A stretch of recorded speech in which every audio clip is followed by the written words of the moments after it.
আমার বাসার কাজের মেয়েটি প্রতিদিন সোফায় ঘুমাতো আর গভীর রাতে চিৎকার করত। আমি তা আমার রুম থেকে শুনতে পেতাম, কিন্তু কাজের মেয়েটি সকালে স্বাভাবিক হয়ে যেত। আমি পরদিন রাতে আবার সেই চিৎকার শুনতে পেতাম। আমি অবাক হতাম সেই শব্দ শুনে। তারপর কিছুদিন পর জানতে পারলাম কাজের মেয়েটি মা হতে চলেছে। আমি সেই রহস্য জানার জন্য কাজের মেয়েকে বললাম, আজ তুই আর রুমে ঘুমা, আমি তোর সোফায় ঘুমাবো। তারপর রাত যখন 2টা বাজে তখন আমার সাথে যা ঘটল তা শুনলে তোমরা ঠিক থাকতে পারবে না। তাহলে আসল ঘটনাটি খুলে বলি। আমি শারমিন, বয়স আমার 24 বছর। আপনারা প্রায় সবাই আমাকে খুব ভালো করেই চেনেন এতদিনে। আমি আমার বেশ কিছু ঘটনা আপনাদের সাথে শেয়ার করেছি এর আগেও। আজ বলছি কিছুদিন আগের এক রোজার ঈদের রাতের কথা। আমার ড্রাইভারের নাম সৈকত, বয়স 40 বছরের মতো হবে। প্রায় 2 বছর ধরে ও আমাদের গাড়ি চালিয়ে আসছে। ওর আচার আর চালচলন একটু ভালো করে দেখলে যে কেউই বুঝে ফেলতে পারবে সে একটা খারাপ মানুষ। ওর বউ গ্রামের বাড়িতে থাকে সন্তানদের সাথে। সারা বছর ও ঢাকাতেই থাকে, আর শুধু পূজার সময় ছুটি নিয়ে বাড়িতে যায় কয়েক দিনের জন্য।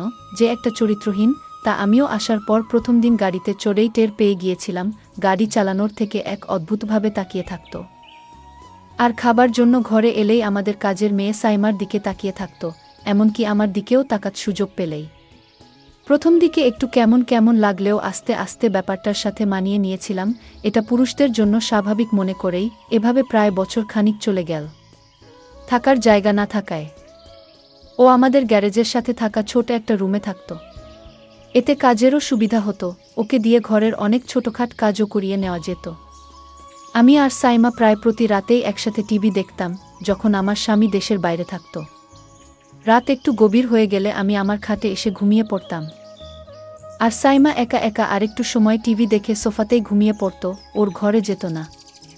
এভাবে একদিন রাতের বেলা আমি টিভি ছেড়ে উঠে এসে আমার খাটে ঘুমিয়েছিলাম, আর সাইমা সোফাতে ঘুমিয়েছিল। রাত প্রায় 2টার দিকে কি যেন একটা শব্দে আমার ঘুম ভেঙে গেল। ঘুম ভাঙার পর আমি আর শব্দটা পেলাম না। আমি আবার ঘুমিয়ে পড়তে যাব, এমন সময় মনে হলো ফ্রিজ থেকে একটু ঠান্ডা পানি খেয়ে নিই। খাওয়ার জন্য আমি খাট ছেড়ে ডাইনিং রুমের দিকে গেলাম। যাবার সময় ড্রয়িং রুমে টিভির হালকা আলোতে নড়াচড়া দেখতে পেলাম। আমি কোনো আওয়াজ না করে দাঁড়িয়ে গেলাম কি হচ্ছে তা দেখার জন্য। যা দেখলাম তাতে আমার মুখ যেন হা হয়ে মাটিতে পড়ার দশা হলো। আমি এই দৃশ্য দেখে পুরো হতভম্ব হয়ে গেলাম, আমার মাথা যেন কাজই করছিল না। আমি প্রায় 10 মিনিট মতো মনে হয় দাঁড়িয়ে দাঁড়িয়ে সাইমার এক অদ্ভুত দৃশ্য দেখছিলাম, সৈকত আর সাইমার। দৃশ্যটা দেখে আমি আর নিজেকে ধরে রাখতে পারছিলাম না, তাই কোনো কিছু করে বসার আগে তাড়াতাড়ি ওখান থেকে সরে এলাম, আর পানি খেয়ে কোনো শব্দ না করে আমার খাটে ফিরে গেলাম। আমি যা দেখেছিলাম সাইমা এমন করতে পারে, আমার কল্পনার বাইরে। আমি এসব কি দেখছি? সাইমা তাহলে সৈকতের সাথে? কি প্রতি রাতে? না, এটা কিছুতেই আমি মেনে নিতে পারছি না। কি হচ্ছে আমার ঘরে এসব? আমি জানতাম কাজের মেয়েটি অনেক ভালো ছিল। আজ তার দৃশ্য দেখে আমি নিজের চোখকে বিশ্বাস করতে পারছি না। আমি কাজের মেয়েটাকে জিজ্ঞেস করলাম, কতদিন ধরে চলছে? মাথা নিচু করে চুপ করে দাঁড়িয়ে রইল। আমি ওকে অভয় দিয়ে বললাম, ভয় পাস না, আমি তোকে কিছু বলছি না। কিন্তু সে যদি তোকে কিছু বলে তাহলে আমি ওকে পুলিশে দেব। সাইমা তখন হতাশ হয়ে বলল, না আপা, সৈকত আঙ্কেল আমাকে করে কিছু বলে নাই। আমি হিতো ওকে বলেছি, আমরা প্রায় 2 মাস ধইরা আমাদের চলছে খুব। আমি ওর কথা শুনে অবাক হয়ে গেলাম। একটু পরে ওকে বললাম, কি বলছিস? তোর বাপের বয়সী একটা লোকের সাথে 2 মাস ধরে? ওকে তো তুই কাকা বলে ডাকিস, তার উপর ও আবার একজন হিন্দু। সাইমা আমার কথা শুনে পুরো চুপ মেরে গেল, মাথা নিচু করে দাঁড়িয়ে রইল। আমি বললাম, কি রে, কিছু বলছিস না কেন? মৃদু গলায় বলল, আপা, বিয়া ভাঙছে আমার 1 বছর আগে, তাই উনি যখন কইল তখন আমি আর না করতে পারলাম না। উনি আমাকে বিয়ের প্রস্তাবও দিয়েছে। হায় রে বোকা মাইজা, হিন্দু ছেলে তোকে বিয়ে করবে? দয়া কইরা কাউরে কিছু বইলেন না আপা, আর উনারে আপনার বাসার কাছ থেকে বের কইরা দিয়েন না। আমি বললাম, আচ্ছা, কিন্তু তোর একবারও মনে হলো না যে তুই একটা হিন্দু লোকের সাথে? উত্তরে সাইমা বলল, আপা, উনি হিন্দু হলে কি হবে? উনার আচরণ অনেক ভালো। উনি মুসলমানের চেয়ে অনেক ভালো। আমি কত মুসলমান দেখেছি, কিন্তু উনার মতো কাউকে দেখিনি। উনি যে হিন্দু তা শুধু নামে মাত্রই। আমি ওর কথা শুনে পুরোপুরি চুপ হয়ে গেলাম, আর কিছু না বলে ওখান থেকে চলে এলাম। এভাবেই চলছিল ওদের। আমি মাঝে মধ্যে আরও অনেকবার ওদেরকে ড্রয়িং রুমের সোফায় একসাথে বসে গল্প করতে দেখেছি। আমি আর বাধা দিইনি সাইমার কথা চিন্তা করে। এখন আসি মূল ঘটনায়। সেদিন রাতে আমি আর সাইমা অন্যান্য রাতের মতো ড্রয়িং রুমে বসে টিভি দেখছিলাম। রাত প্রায় 12টা বাজে। তখন সাইমা আমাকে জিজ্ঞেস করল আমি ঘুমাতে যাব কিনা। আমি না বললে ও বলল সারা দিন বাড়ির কাজের চাপে সে খুব ক্লান্ত, ও রুমে গিয়ে ঘুমাবে। এই বলে ও চলে গেল ঘুমাতে। আমি সোফায় শুয়ে টিভি দেখতে লাগলাম। প্রায় আধা ঘন্টা টিভি দেখার পর আমারও খুব ঘুম আসতে লাগলো। কিন্তু আমি টিভি ছেড়ে বেডরুমে গেলাম না। টিভি দেখতে দেখতে আমি সোফাতেই শুয়ে ঘুম ঘুম চোখে অনুষ্ঠান দেখছিলাম। কিছুক্ষণের মধ্যেই আমি ঘুমিয়ে গেলাম। রাত হয়তো তখন 2টা হবে। হঠাৎ একটা শব্দে আমার ঘুম ভেঙে গেল। ঘুম ভাঙার পর কয়েক মুহূর্ত সময় লাগলো পুরোপুরি সম্বিত ফিরে পেতে।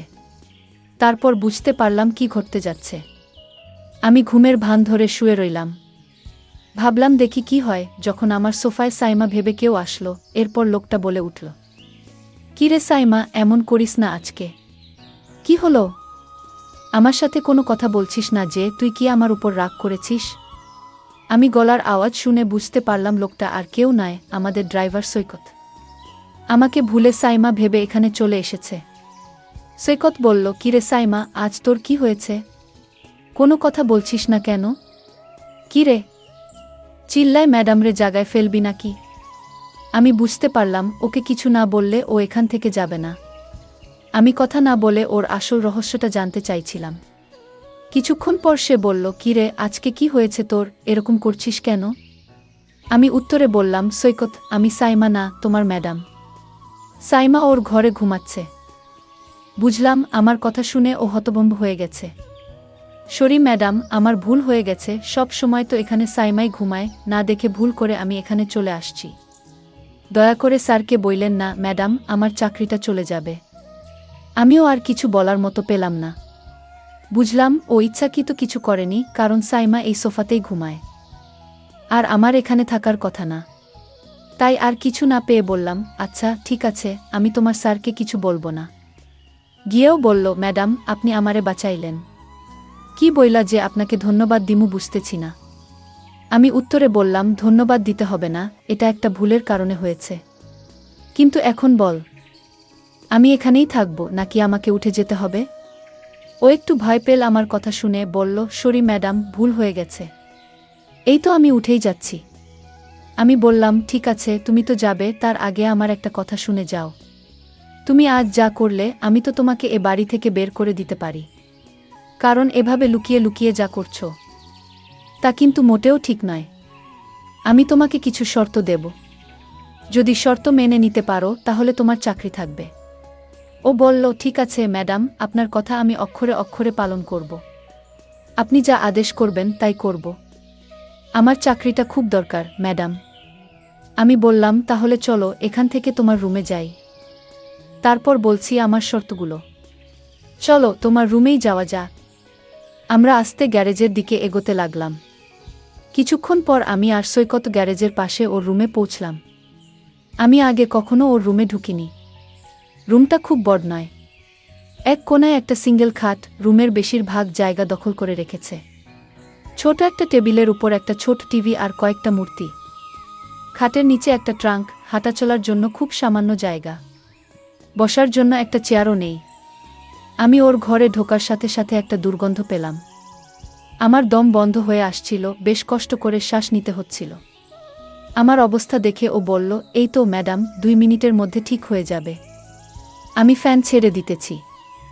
এই বলে ও ফ্যান ছাড়ল। মিনিট 2-1 পর আমি মোটামুটি ঠিক হয়ে গেলাম। সবকিছু স্বাভাবিক হবার পর আমি বললাম, আচ্ছা তাহলে আর দেরি না করে তোমার শর্তগুলো শুনে নিই। বলো কি করতে হবে, নয়তো আমার যেতে অনেক দেরি হয়ে যাবে। ওর কথা শুনে হেসে বললাম, আমি আজ তোমাকে যা বলবো তোমার কিন্তু তাই করতে হবে। আমি বললাম, ঠিক আছে ম্যাডাম, আপনি বলুন। আমি তখন সৈকতকে বললাম, তুমি সাইমার সাথে যা করেছিলে আমিও তা করতে চাই। ম্যাডামের এমন কথা শুনে আমার গলা শুকিয়ে গেল। আমি বললাম, ম্যাডাম, আমি 1 গ্লাস ঠান্ডা পানি খেয়ে তারপর বলছি। তখন এক গ্লাস ঠান্ডা পানি খেয়ে বলল, ম্যাডাম, আপনি বলেছেন তা কোনোদিন সম্ভব না। কারণ আপনি একজন বড় লোকের মেয়ে আর আমি আপনার গাড়ির ড্রাইভার। আপনি একবার ভেবে দেখেছেন? আমি বললাম, সৈকত, তুমি যদি আমার কথা রাখো তাহলে আমি তোমাকে একটা পুরস্কার দেব, আর সেই পুরস্কার পেলে তুমি খুশি হবে। আশা করছি। ম্যাডাম, আপনার কথা কি আমি না রেখে পারি? আপনি যা বলবেন তাই হবে। ম্যাডাম তখন বলল, তাহলে দেরি করছো কেন?